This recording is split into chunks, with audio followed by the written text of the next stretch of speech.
Hello, everyone. Welcome back to my channel. My name is Sandy Glaze. I'm a personal transformation and self-development coach, and I specialize in emotional and spiritual energies.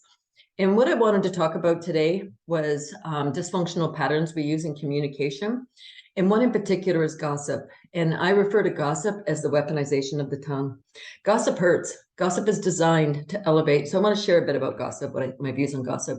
Gossip hurts. It elevates the person, the self-esteem of the person doing the gossiping and doing the tongue wagging, and it makes them feel good about themselves. But it comes at the expense of the person being gossiped about.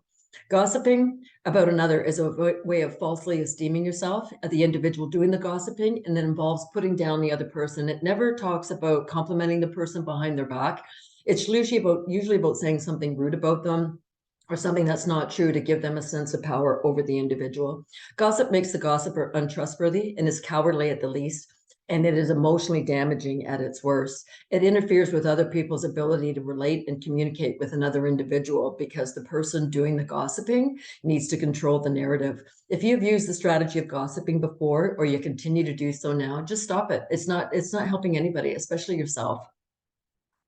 Gossip is designed to undermine the one being gossiped and can shape the opinions of many people around them. And we're seeing this happening for people speaking up about what's happening in the world, regardless of the topic, whether it's a medical issue, whether it's political, whether it's emotional, whether it's social. It doesn't matter what people are standing up for. There's people gossiping about them behind their back and trying to shape the opinions of others about that person.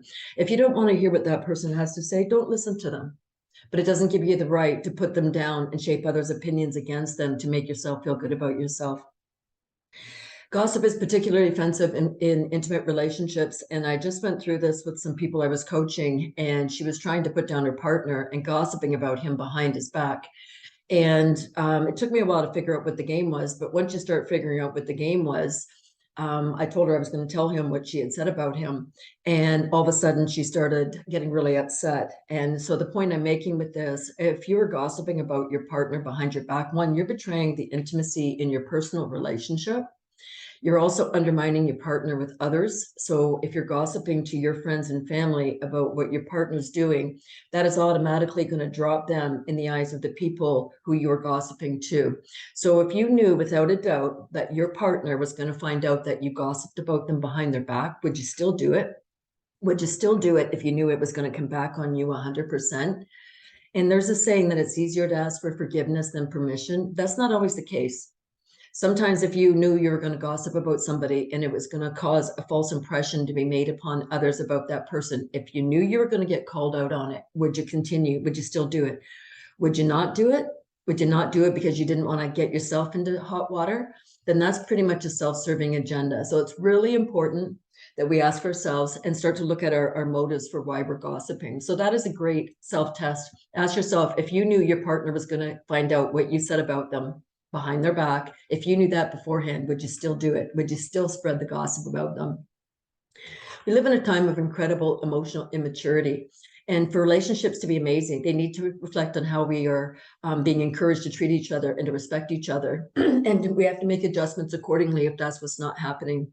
Not everybody's going to make it in the relationships in this world, because some people can't help themselves. That's all they know is the gossip. But they have to understand that ultimately it's going to come back and bite them, because in this war against good and evil, we're really starting to see what the behaviors are of the darkness. And the darkness tends to be the controlling people, the manipulators, the narcissists, the sociopaths, the people who have no ability for empathy or compassion for anybody but themselves. These are the people who can cry, but only if they get caught or get called out on their behavior. They tend not to cry for the people that they're hurting.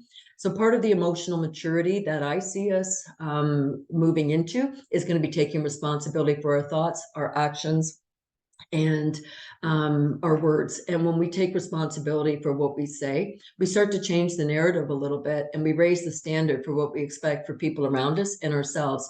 If somebody is gossiping to you, let the person know that you're going to tell the person that what they said about them, and watch and see how they react. Because if they were having a genuine relationship with the other person, they wouldn't need to be gossiping to you. They would take their issue to that person directly and say, you know, we're having a communication breakdown here, or something doesn't feel right. How do we work through this? They would be looking for solutions in their own life, but not needing you to gossip behind their back. So let's make 2023 the year of standing in our magnificence and changing any patterns that don't work for us, especially if one of them is gossiping. If you need to gossip about others to make yourself feel good, it's starting to show who has low self-esteem and who does not, because it's the behaviors that the hive mind of, I'm going to say, psychologically damaged people use. They all use the same control games, whether it's manipulation, triangulation, gossip, backstabbing, it doesn't matter what it is, but they are all playing the same game. And that's why it's really hard to find out who these people are, because they have a hive mentality. They don't need to know each other personally. They can see it in each other's eyes and not know who they are. So let's make 2023 the year we stand in our magnificence and stop any unhealthy behaviors if they're not leading to our highest good. We have it in us to be the greatest people we can be, but that starts from the inside and looking at our own patterns and looking how we shape people around us by the behaviors and how we treat them. So I hope you enjoyed this video. I'm going to be doing more on emotional maturity and the ability to recognize when things are happening around us that just don't feel right. Because if it doesn't feel right, chances are you're missing something. So if you'd like more information about any of the services I offer, you can reach me at sandyglazecoach.com. And by all means, I'd be happy to chat with you. If you have any questions, reach out to me on the contact page, and I'd be happy to answer any questions you have. And let's make, like I said, 2023 an outstanding year, because I have a feeling people are making changes in leaps and bounds, and we don't want to be left behind. So I hope you enjoyed this video. Please like, subscribe, and share with others. And if you have any topics you want me to talk about, please just drop it in the comment box on YouTube or BitChute, wherever I'm going to be posting this video. Take good care. Bye-bye.